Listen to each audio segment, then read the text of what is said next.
cuando uno se pone a pensar en el momento económico que vive la Argentina y sabe que tiene una deuda perpetua que no le permite a nadie ponerse a pensar en lo estratégico, tenemos que desandar el camino e ir muchos años para atrás para saber cuándo realmente la Argentina tuvo un pensamiento estratégico y cuándo planificó para saber cómo le iba a ir. Y aquí aparecen cosas que son insólitas, casi increíbles, del punto de vista de lo práctico y de lo teórico, porque nadie puede creer que haya que ir hasta el gobierno de Perón, al primer gobierno de Perón, cuando luego de la Segunda Guerra Mundial la Argentina hizo su primera planificación en serio, el Consejo de Posguerra. Allí entonces se dio cuenta el país que no podía disponer de los casimires importados de Londres, a pesar de que la lana se la llevaban de aquí, que no podía buscar de ninguna manera los productos importados de la metalúrgica, y entonces empezó a desarrollar incipientes industrias que le fueron dando soberanía nacional en un proyecto genérico donde todo estaba absolutamente planificado, pero además todo se cumplió. Estatizar la banca, el Banco Central lo manejaban los ingleses, estatizar las cuestiones centrales como todo lo que hace al transporte, la energía, todo lo que hace a la posibilidad de que el país se pudiera desarrollar, y la Argentina tuvo 10 años de un esplendor fenomenal, mitad del siglo pasado. Terminado ese momento, terminado ese tiempo, y cuando ya nadie podía imaginar que se fuera para atrás, aparecieron distintos gobiernos militares y civiles que provocaron un desguace increíble donde se perdió la perspectiva de que alguien se pudiera detener a pensar, y entonces con mucha inteligencia los depredadores de la Argentina, con documento argentino, nacidos en la Argentina pero trabajando para el exterior, nos engancharon con la deuda eterna y perpetua que no nos deja pensar. Y entonces nos fuimos acostumbrando a correr siempre de atrás y a perder el análisis del pensamiento estratégico. Leo esta introducción porque seguramente algunos estarán esperando que hablemos del COVID-19 o que hablemos de la cosa de todos los días o del vencimiento que tiene a las 5 de la tarde de hoy la provincia de Buenos Aires. Seguramente lo vamos a hacer en el transcurso del programa, pero miren, hay un episodio que no podemos dejar pasar por alto porque está ocurriendo en las narices del actual gobierno sin que haya una reacción y sin que haya difusión en los medios, por supuesto, porque los medios apañan este tipo de circunstancias. Una de las cuestiones centrales en la provincia del Neuquén es que todos están concentrados en la creencia de la provincia petrolera. Pero esa provincia, además, es una provincia atómica desde hace mucho tiempo. Y no solamente es una provincia atómica, sino que teníamos, todavía está, pero le voy a explicar por qué digo teníamos, una de las fábricas de agua pesada más importantes del mundo. Ustedes me dicen, ¿qué es el agua pesada? Bueno, le voy a hacer una explicación muy burda. Si usted mira alguna vez en una turbina que se carga con energía nuclear, va a haber un agua media azulada. Bueno, esa es el agua pesada. Para decírselo de otra manera,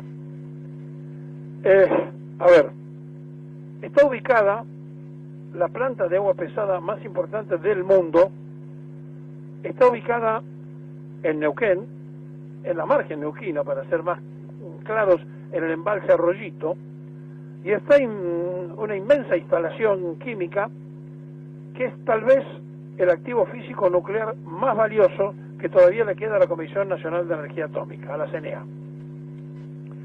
Bien, esta capacidad que tiene de producir 200 toneladas al año, aproximadamente, esa es la capacidad, pero está produciendo 180, hoy es la mayor unidad del mundo en su tipo, y la Argentina la necesita porque ha quedado en estado de abandono después que pasó Macri por el gobierno nacional.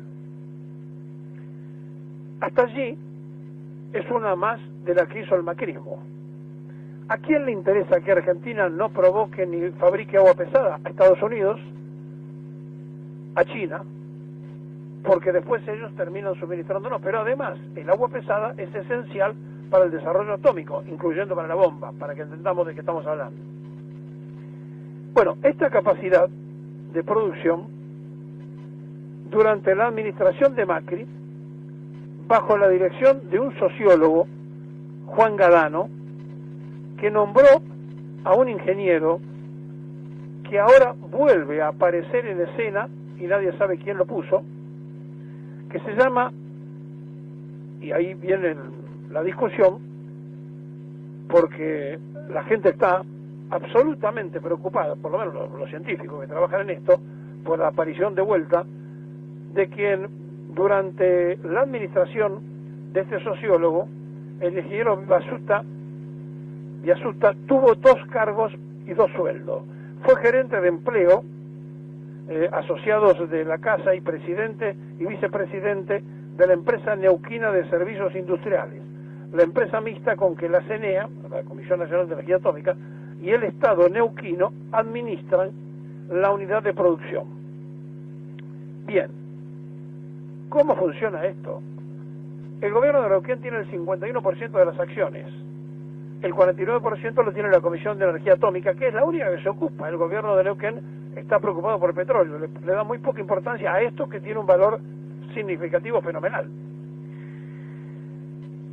Bien, allí aparece una mano negra que vuelve a colocar al mismo funcionario que durante el macrismo destrozó parte de la planta de agua pesada en un cargo clave.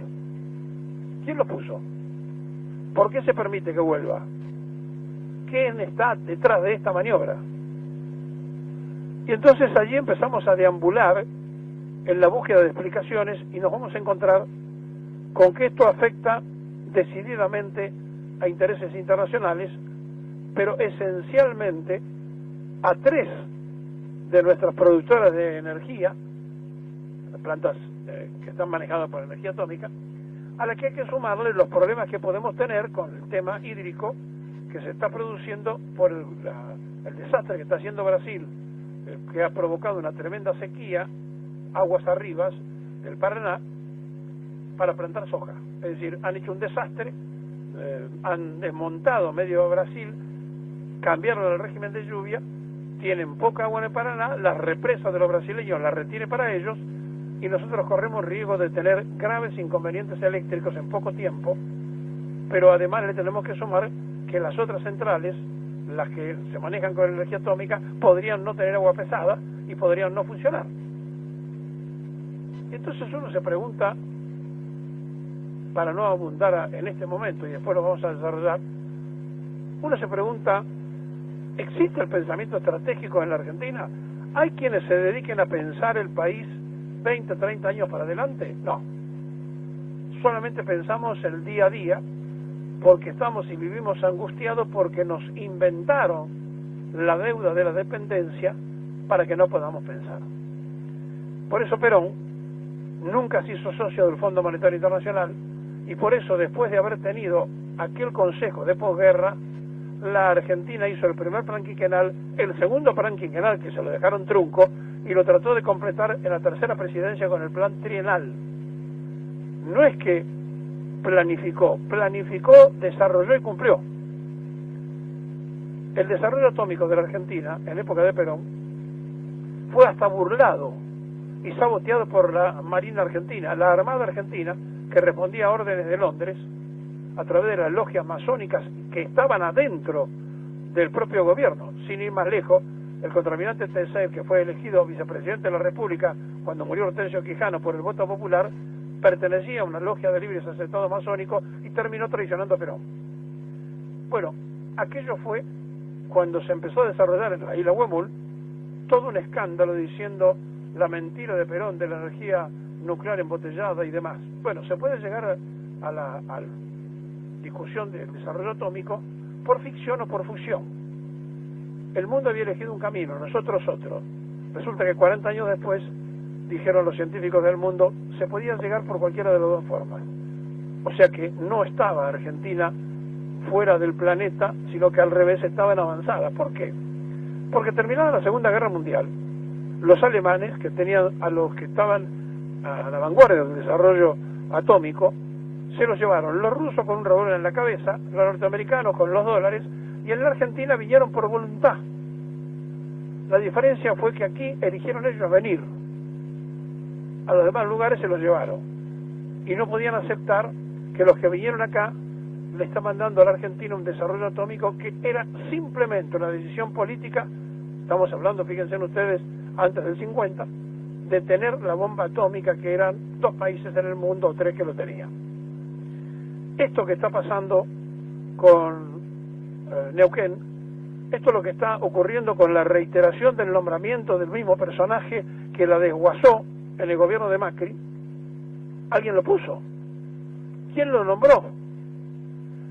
Después de 4 meses de indefiniciones, la Secretaría de Energía propuso como presidente de la Comisión Nacional de Energía Atómica de la CNEA al ingeniero Mauricio Bisauta. Este es el hombre que durante el gobierno de Macri liquidó la planta de agua pesada, y ahora lo quieren poner este gobierno, el de Fernández, porque alguien lo propuso, lo quieren poner como presidente de la Comisión de Energía Atómica. Pueden decir después, bueno, el gobierno no tiene injerencia porque la provincia tiene el 51% de las acciones.